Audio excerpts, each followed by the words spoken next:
भाद्रपद मास की शुक्ल पक्ष की चतुर्दशी अनंत चतुर्दशी के नाम से जानी जाती है। इस दिन शेष सैया पर क्षीर सागर में सोने वाले विष्णु भगवान की पूजा की जाती है। प्रातः नित्य क्रिया तथा स्नान आदि से निवृत्त होकर चौकी के ऊपर मंडप बनाकर उसमें अक्षत सहित कुश के 7 कणों से शेष भगवान की प्रतिमा स्थापित करें।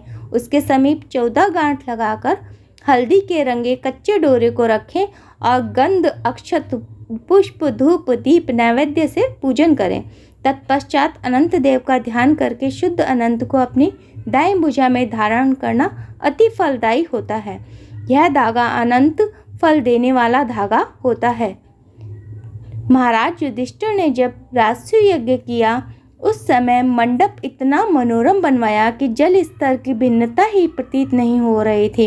कहीं से टहलते टहलते दुर्योधन भी उस यज्ञ मंडप में आ गए और जलमग्न हो गए और द्रौपदी ने यह देखकर उनका उपहास करते हुए कहा कि अंधों की संतान तो अंधी ही होती है। यह बात दुर्योधन के हृदय में बाण जैसे लगी तथा बदला लेने की मन में ठान ली। कुछ दिनों बाद ही उसने पांडवों को बुलाकर दूत कीड़ा में परास्त कर दिया। हार होने पर उन्हें प्रतिज्ञा अनुसार 12 वर्ष का वनवास दिया गया। एक दिन भगवान कृष्ण जब उनसे मिलने वन में गए तो युधिष्ठिर ने सब वृत्तांत सुनाया और उसे दूर करने का उपाय पूछा।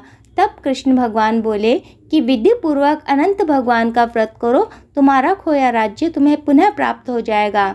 श्री कृष्ण ने जो कहानी सुनाई वो मैं आपको सुनाती हूँ। प्राचीन काल में सुमंत नामक ब्राह्मण के सुशीला नाम की एक कन्या थी। ब्राह्मण ने बड़ी होने पर उसका विवाह कौंडिक्य ऋषि के साथ कर दिया। कौंडिक्य ऋषि सुशीला को लेकर अपने आश्रम की ओर चले। रास्ते में ही संध्या हो गई। ऋषि नदी के किनारे संध्या करने लगे। सुशीला ने देखा वहीं पर बहुत सी स्त्रियां किसी देवता की पूजा कर रही हैं। तब उसने उनके पास जाकर पूछा कि आप सब किसकी पूजा कर रही हैं। उन सभी ने सुशीला को अनंत व्रत की महिमा बताई। सुशीला ने वही व्रत का अनुष्ठान किया और 14 गांठों वाला डोरा हाथ में बांधकर ऋषि कौंडिक्य के पास आ गई।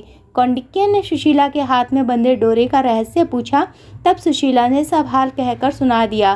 कौंडिक्य ने डोरा तोड़कर अग्नि में डाल दिया। इससे भगवान अनंत का अत्यंत अपमान हुआ। परिणाम यह हुआ कि ऋषि सुखी न रह सके और उनकी धन दौलत संपदा सब समाप्त हो गई। तब उन्होंने सुशीला से इसका कारण पूछा तो सुशीला ने अनंत डोरे की याद दिलाई। कौंडिक्य पश्चाताप में उद्विग्न हो उस डोरे के लिए वन चले गए।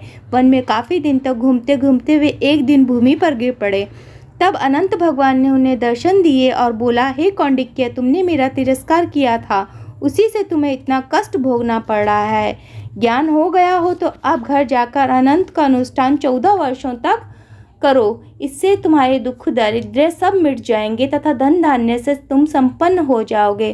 कौंडिक्य ने घर पर जाकर 14 वर्षों तक अनंत भगवान का व्रत एवं अनुष्ठान किया, जिससे वह सुखी जीवन से संपन्न हो गए।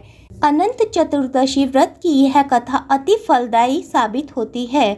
सुनने वाले तथा सुनाने वाले सभी का भगवान विष्णु हर मनोकामनाएं पूरी करते हैं और विष्णु भगवान की कृपा दृष्टि सुनने वालों पर हमेशा बनी रहती है।